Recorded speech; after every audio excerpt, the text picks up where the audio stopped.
भारतीय राजनीति में वैसे तो आपको सदैव यही देखने के लिए मिलेगा कि विपक्ष ने सत्ताधारी दल को इस विषय पर घेरा, उस विषय पर घेरा, परंतु अभी हाल ही में कुछ ऐसा देखने को मिला है जिसके बाद पूर्व राजनयिक और कांग्रेसी नेता शशि थरूर की एक और प्रशंसा हो रही है। तो वहीं दूसरी ओर यह अनुमान लगाया जा रहा कि क्या आने वाले समय में थरूर भाजपा में शामिल हो सकते हैं। नमस्कार, स्वागत है आपका TFI पर, जो है देश का सबसे विश्वसनीय अल्टरनेट न्यूज मीडिया पोर्टल।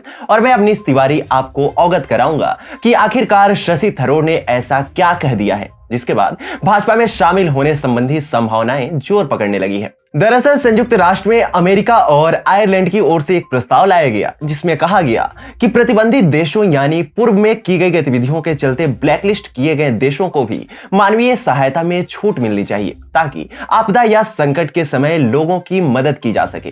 लेकिन भारत ने पाकिस्तान की ओर इशारा करते हुए कहा कि काली सूची में डाले गए समूहों ने पहले भी इस प्रकार के अवसरों का लाभ उठाकर आतंक फैलाया है, जिसमें हमारा पड़ोसी भी शामिल है। भारत ने इस प्रस्ताव का समर्थन करने से मना कर दिया। इस परिषद में 15 देशों के प्रतिनिधि शामिल थे, जिसमें से 14 देशों ने पक्ष में वोट किया, जबकि भारत ने इस प्रस्ताव के विपक्ष में वोट किया। बस इसी कूटनीति पर मोहित होकर पूर्व राजनयिक और कांग्रेस के वरिष्ठ नेता शशि थरूर ने विदेश मंत्री एस जयशंकर की प्रशंसा में एक ट्वीट कर दिया, जिसमें उन्होंने लिखा, प्रस्ताव के पीछे की मानवीय चिंताओं को समझते हुए मैं भारत की उन आपत्तियों से पूरी तरह सहमत हूं जिसने इसके बहिष्कार को प्रेरित किया। शाबाश एस जयशंकर। मिर्जापुर का त्रिपाठी ब्राह्मण परिवार ऐसे चूस चूस के मटन क्यों खाता है?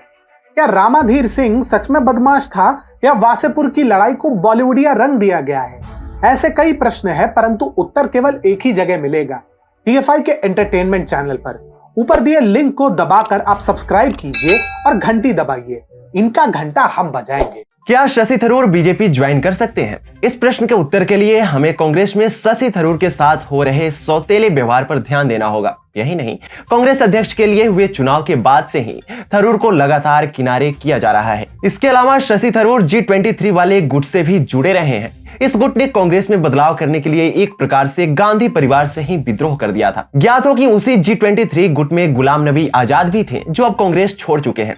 स्थिति तो ऐसी है कि हो सकता है कि आने वाले लोकसभा चुनाव में शशि थरूर को अपने लिए टिकट की व्यवस्था पहले से ही करनी पड़ जाए। वैसे भी उन्हें एक ही सीट से चुनाव लड़ते हुए बहुत अधिक समय हो चुका है। शशि थरूर लंबे समय से केरल की तिरुवनंतपुरम सीट से सांसद हैं। ऐसे में केरल कांग्रेस में शशि का सम्मान होना बनता है, परंतु नवंबर महीने में केरल में शशि थरूर एक यूथ कांग्रेस के कार्यक्रम का आयोजन करना चाहते थे, लेकिन इस कार्यक्रम को अचानक ही कैंसिल कर दिया गया, जिसके पीछे का कारण यह बताया गया कि शशि थरूर केरल कांग्रेस में कलह को बढ़ावा देने के लिए गुटबाजी कर रहे हैं। हालांकि उसके बाद कोषिकोड में यूथ कांग्रेस के द्वारा एक कार्यक्रम किया गया जिसमें थरूर गुटबाजी वाली बात पर जमकर बरसे और केरल कांग्रेस में अपने प्रतिद्वंदियों की बखियां उधेड़ कर रख दी। इसके अलावा शशि थरूर के प्रधानमंत्री नरेंद्र मोदी के साथ भी अच्छे संबंध बताए जाते हैं। यदि पिछले कुछ समय में कांग्रेस में शशि थरूर के साथ हो रहे व्यवहार को देखें तो ये कोई बड़ी बात नहीं है कि आने वाले समय में शशि थरूर बीजेपी के पाले में खड़े नजर आए, क्योंकि कोई भी राजनेता ऐसी पार्टी में नहीं रहना चाहेगा